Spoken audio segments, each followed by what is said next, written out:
How's it going, everyone? Welcome back. Everyone's having a lovely day. Bengals 30 or 27, Chargers 34. Bengals find a way to lose another football game, and at this point in time, it kind of pains me to say it. But we've been kind of hinting at this for a while now, where I don't want to blame Joe Burrow. I don't want to blame anybody specifically on the team as much as it's just a team effort that they just find ways to lose. I definitely don't want to blame Joe Burrow. I don't know why that was the one name that came into my mouth. But this team finds a way to lose football games. The good teams in the NFL, those key plays in the game, those 2 or 3 key moments in the game, they come through. They make the clutch plays. They make the clutch moments. They close the door. The bad teams, they don't make them, and the bad teams end up losing 6 one-possession games, 7 one-possession games in a year.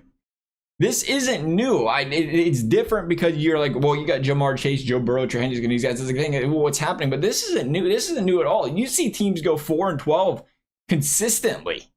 5-11, 5-12 now. 5-12. We've seen this year in and year out with teams. And the thing is, again, the good teams find a way to win. The bad teams find a way to lose. Now, the pass interference against the Chiefs. You had the bad field goal. You had the fumble against the Ravens the first time. Chance to close the door. Chance to close the door the second time. You had a chance to close the door. Defense made a stop against the Patriots late in that game. The defense made 2 stops against the Chargers after being down 21. They made a lot of stops. And they made 2 stops late in the fourth quarter to get your offense a chance to bring the football down the field, win the game. Instead, they stalled out 2 times. And they was forcing Evan McPherson, who's been struggling, unfortunately. Hopefully that man figures it out. Now it's starting to glare. So his job's starting to be on the line, but hopefully he figures it out.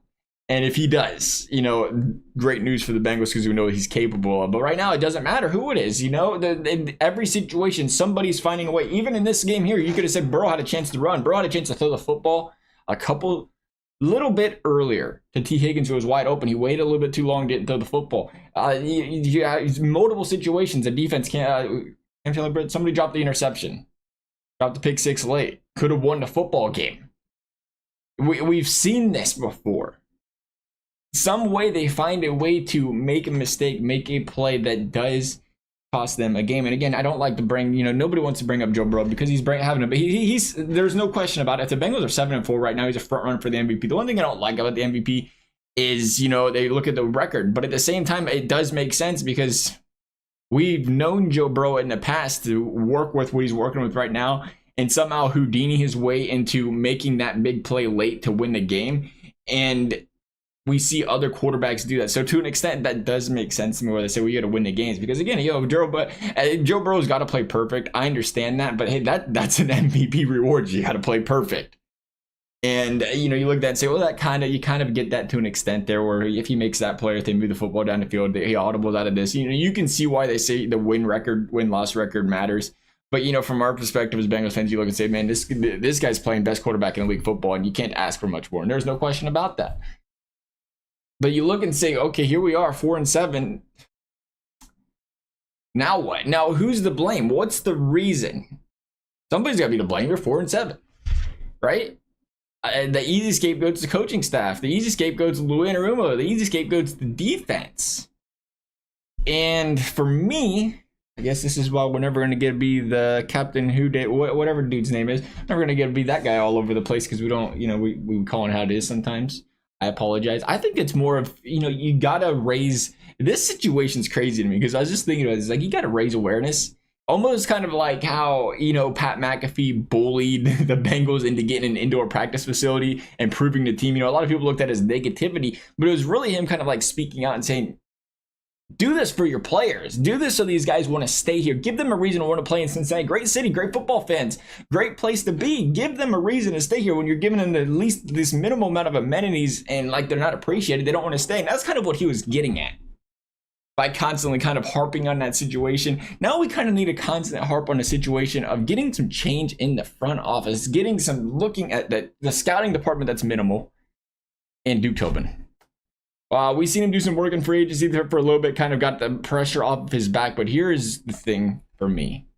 We are blaming Lou Anarumo for his defense. I don't blame him for his defense because we've seen now multiple times they've game planned to stop the opposing teams. Number one, that is your game plan. The best coordinators do that. They stop your number one, make them beat you another way. The problem is the Bengals personnel is so thin defensively that they can game plan to stop one, and then there's just gaping holes everywhere else because they just don't have the personnel to match up in a secondary match. You know, they might be able to stop your primary, but their secondary versus your secondary, it's just not secondary, you know, defensively, but their number twos versus your number twos. Their number twos are just so much weaker than everybody else's. So you've seen in this game, first drive of the game, run, stuff. You got the fourth versus and goal, second and goal, third and goal. You know, the defense made 3 stops, got to the fourth and goal. The defense was stopping their run in key moments when they needed to. This wasn't a football game where the Chargers chewed the clock, ran the clock, ended the football game in the fourth quarter of the second half. They stopped, and the Chargers are a team that want to run the football. They run the football 52+% of the time. You know, one of the highest rates in the league. So you knew that's what they wanted to do. Just like last week, Derrick Henry didn't really kill the Bengals for the most part. And for the most part, they've stopped, even in the past when the Bengals, you know, playoffs, Derrick Henry, Tennessee, they found a way to slow these guys, these teams' number ones down. Great.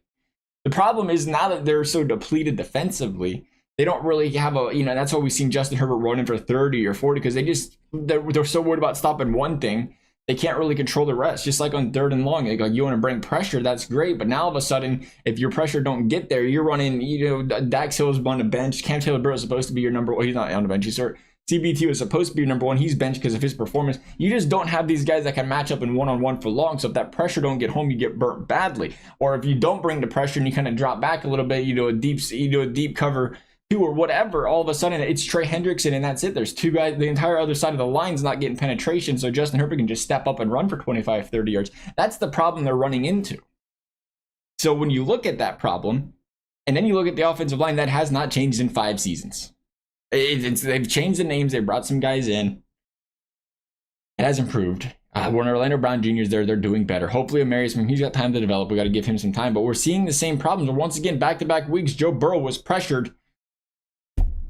Season high numbers, ridiculously high numbers. You know, the QB hits were, what was it, 15 again? There's too much. And you look at that 5 seasons in a row now, 5 years later, and you know, you've had time to look and say, what's Zach Taylor doing? But you look at the same thing as 5 years ago. And at first glance, I'm like, hey, that's a Zach Taylor thing. How are you going to be the same place he was? You can argue the Bengals are the same place they was 5 years ago with Jamar Chase. And, you know, they added 2 key playmakers. Everywhere else, it almost feels similar, where they're kind of weak in the same areas. They haven't been able to develop in the same areas. And then you look and wonder, like, are we going to blame Zach Taylor for that? Are we going to blame Lou Anarumo for that? I mean, at the end of the day, this was an offense that put up 27 points against the best scoring defense in the league. And they moved the football down the field pretty well. Second half, the defense made some big stops when they needed to, got their football team back in the game. Now, again, they gave up 34 points. You know, we kind of touched on what that reasoning is, right? You can only do so much of your Lou Anarumo. Your hands are tied behind your back. And for me, I'm still in support of this coaching staff. I'll say I still like Zach Taylor. I still like Lou Anarumo. You know what? Speaking of this, the coaching staff, how about, we talked a lot about, we bring out the negative, but how about the end pitcher? Joe Burrow's having the best season of his career. You let Callahan took that coaching job, take it. You know, I thought we brought it up at the beginning of the season. I thought when he left, the Bengals offense could have taken a step forward. And we're seeing that. You know, this is the best offense the Bengals have had in the Joe Burrow era. He's been doing great. Doing fantastic, getting the football team back in the games. We haven't seen as many lulls offensively. Remember last year they kind of lulled out. We did see a little bit this game, but that was a bit of a feeling out process. You're playing an excellent Chargers team, and they was moving the football down the field. But for the most part, they've been doing an excellent job putting points on the board, keeping the team in it. Shout out to Dan Pitcher. But I look at, no question about it, Duke Tobin and your GM, your scouting department. Those are the guys that front focus right now. The front office is to blame, and it's not even close. Because here's the thing, 25 years.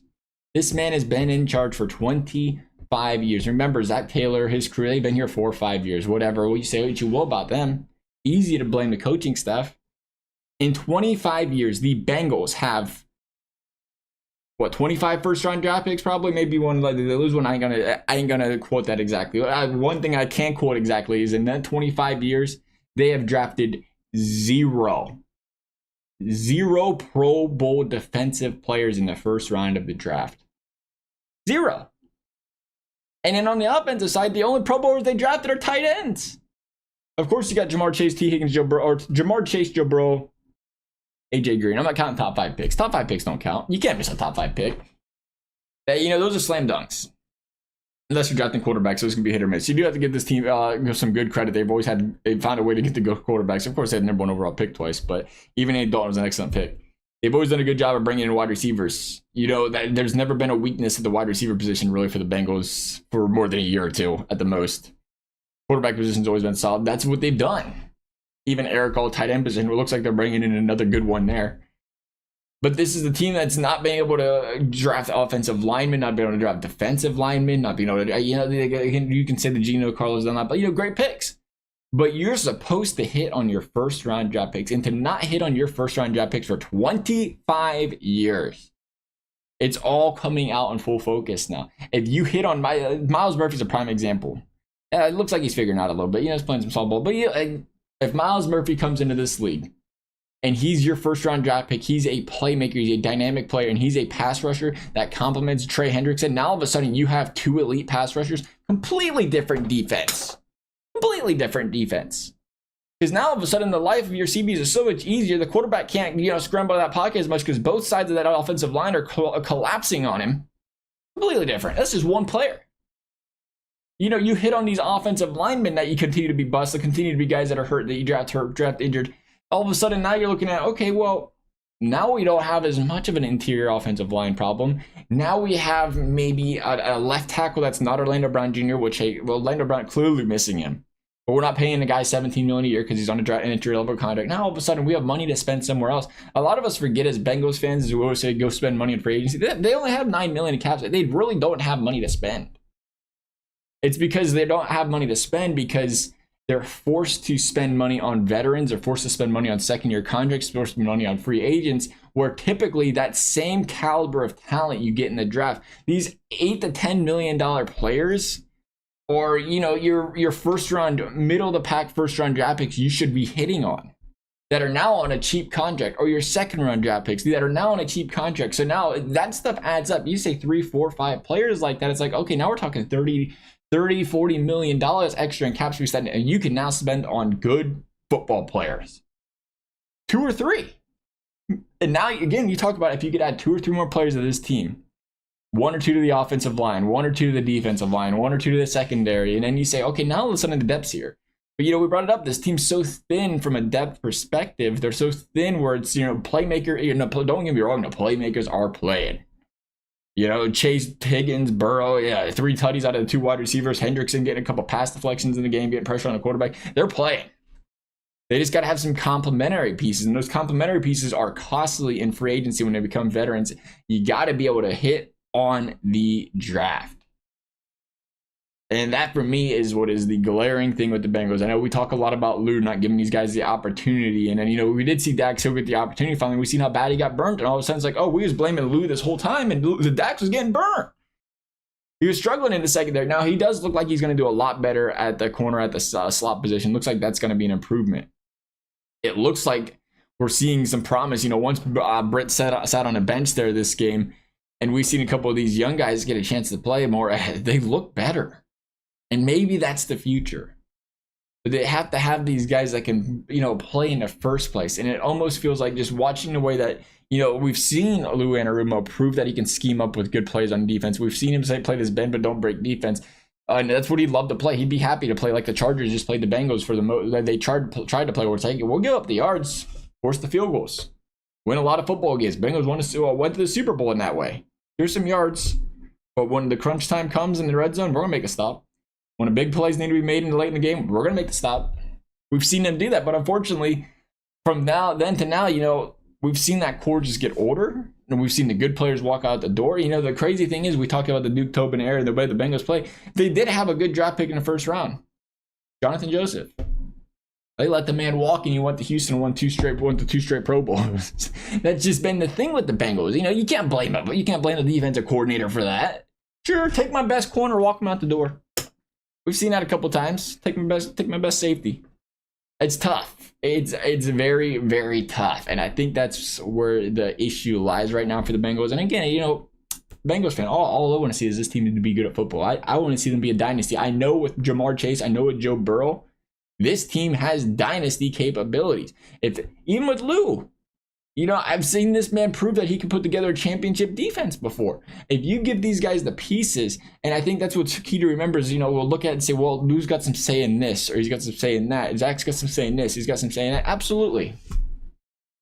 But they have some say in saying, you know, let's put it like this way. Let's say we're going into this draft and Lou and Romo's saying, I want a run stuffer.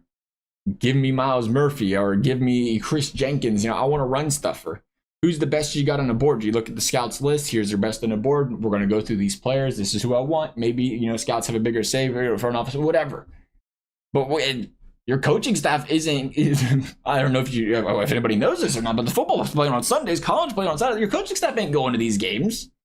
Your coaching staff's got to say, but your scouting department, your upper, your front office, these are the guys that are really pulling the strings, bringing you this talent. You know, they have to hit on the talent.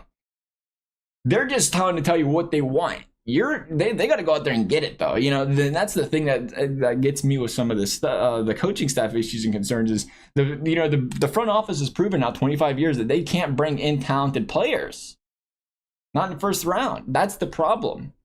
Coaching staff can come up with a big list of wants and needs, but the front office has to pull the trigger.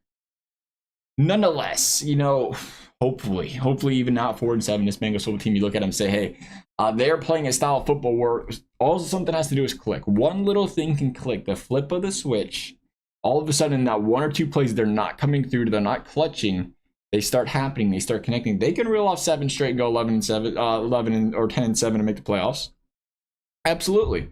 They can be 8-3 right now, even with what they have on this team right now, with the concerns that they have. They can easily be 8-3. They're, you got the pass interference. You dropped the pick 6 last game. You fumbled the football against the Ravens. You missed some field goals. You could have, there's a lot of situations where the Bengals are 1 or 2 plays, they just messed them up, or they're 8-3, 7-4 with this team. So all the concerns aside, the coaching staff, this team, these guys, they played some good football against the best teams in the league. They just have to close the door. That's what we've been zeroing in on these last few weeks in the fourth quarter, is closing the door when the opportunity presents itself. We'll see if things change. Hopefully they do. Moving forward, we see a win streak start. Love to see y'all's thoughts. Thank you all for watching. We'll see you next time.